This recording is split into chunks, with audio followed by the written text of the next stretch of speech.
বর্তমানে একদল বাইরে এসে নাম দিয়েছে ইসলাম, আছে না?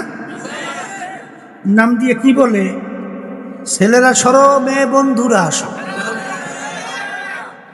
বৈষম্য দূর করব। কি দূর করব? আচ্ছা আমি জিজ্ঞাসা করি, মেয়ে ছেলেদের ভিতরে পার্থক্যতা এটা আমি করছি?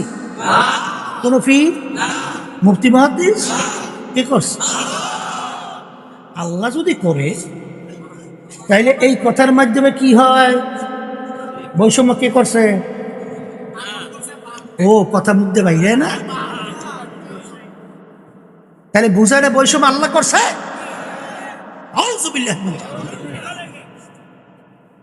যাই না সই না বুঝে যদি এই কেউ কথা বলে তার ইমান থাকবে না।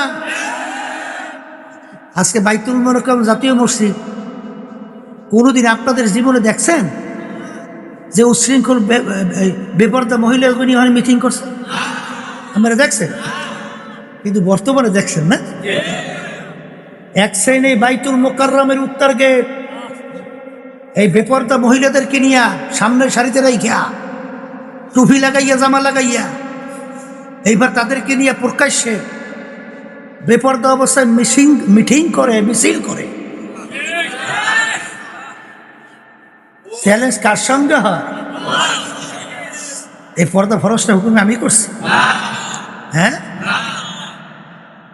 তা আল্লাহ যদি পর্দা ফরজ হুকুম করে, কোনটা পর্দা কয় কাকে বলে কাকে? শোনেন, আল্লাহর হাবিব উপাধি পাইছিল আল আমিন। মুসলমান দেশে না কাফেরেরা করছেন কি ইতিহাস? কাফেরেরা উপাধি দিছে আল আমিন। আলামিন আমরা ব্যাখ্যা কি করছি, অর্থ কি করছি? সত্যবাদী। কি করছি? সত্যবাদী। তাহলে একটা ভালো গুণ, সত্যবাদী একটা। আচ্ছা আচ্ছা, আবু বকরের সঙ্গে আমরা সামনে উপাধি কি লাগাই? সিদ্দিক। এর অর্থ কি? সত্যবাদী। কথা ঠিক? তাহলে আল আমিনের অর্থ করলাম সত্যবাদী, সিদ্দিকের অর্থ করলাম কি? সত্যবাদী। কথা ঠিক কিনা? আল্লাহ রাব্বুল আলামিন হুকুম করেন ওয়াকুনু মা'আস সাদিকিন, তোমরা সাদিকিন বান্দাদের সঙ্গে স্পর্শে যাও, তাদের দলভুক্ত হও, তাদের সাথে সম্পর্ক রাখো। তাহলে সব জায়গায় কি সত্যবাদী? সব জায়গায় কি সত্য? বর্তমানে এক শ্রেণীর ইসলামের নাম দিয়া পা হইতে মাথা বলতে সব মিথ্যা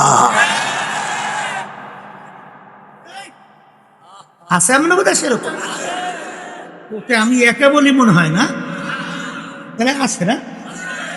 এখন বাচ্চাদেরকে জিজ্ঞেস করি, একটু উত্তর দেন তো। আল্লাহর হাবিব উপাধি হইল সত্যবাদী, আবু বকর রাদিয়াল্লাহু তাআলা আনহু উপাধি হইল সত্যবাদী।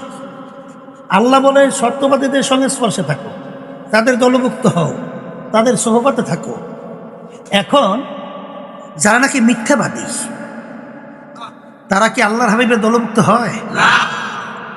সাহাবায়ে কেরামদের দলভুক্ত হয়? আল্লাহর হুকুম মানা হয়?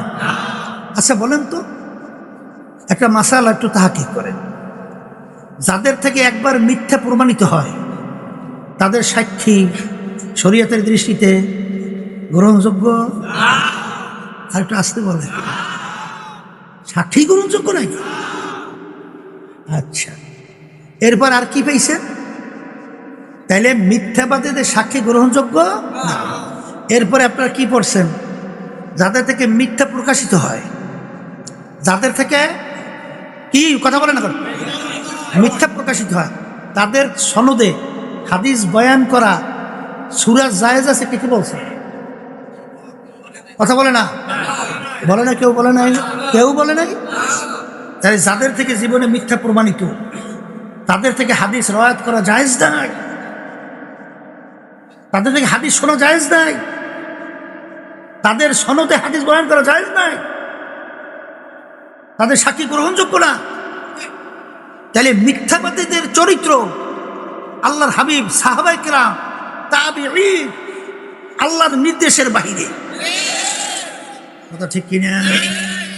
এই জন্য বলছি, অনেক সরমনায় মুজাহিদের কথা শোনা যায়, অনেক পূর্বী, ওরে পূর্বী হইছে পূর্বিন হইয়ে এখন পূর্বিন হইছে। আমরা বিভিন্ন জায়গায় বলছি, আজকেও বলছি, চর্বনের তরিকে আল্লাহর কুতুবেরা রেখে গেছেন। এই আন্দোলনের একটা কাঁটাযুক্ত পথ এই রাজনীতি।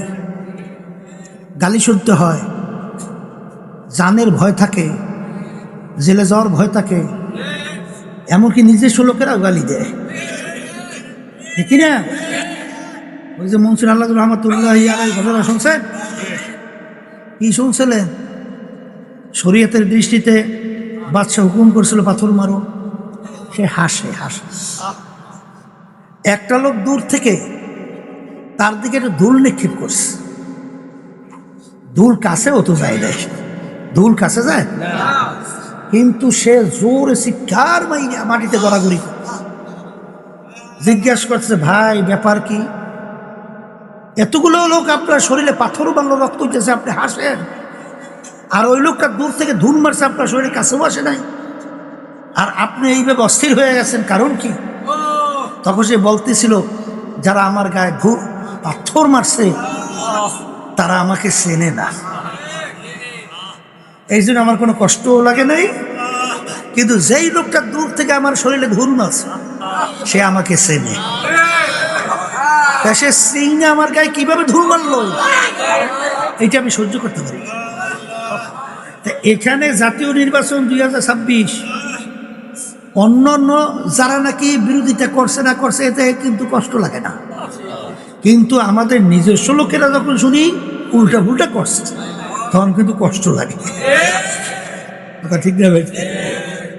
এই জন্য আমরা বলছি, একেবারে কেন্দ্র থেকে শুরু করে একেবারে এলাকার তৃণমূলে ওয়ার্ড পর্যন্ত মুজাহিদ কমিটি হোক, আন্দোলন, সহযোগী সংগঠন, কোরআন শিক্ষা বোর্ড, যত সহযোগী সংগঠন, এমনকি হালকা কমিটি সহ এই 3 শ্রেণীর যারা এই জাতীয় নির্বাচনের সময় ইসলামের বাক্সের ব্যাপারে চুপ রয়েছে, কাজ করে না,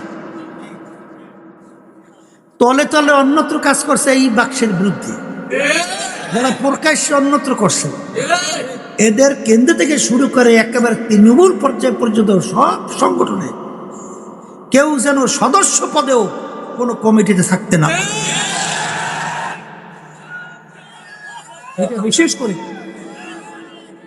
লোক 5 জন হোক, 3 জন হোক, 1 জন হোক, কোনো চিন্তা নেই।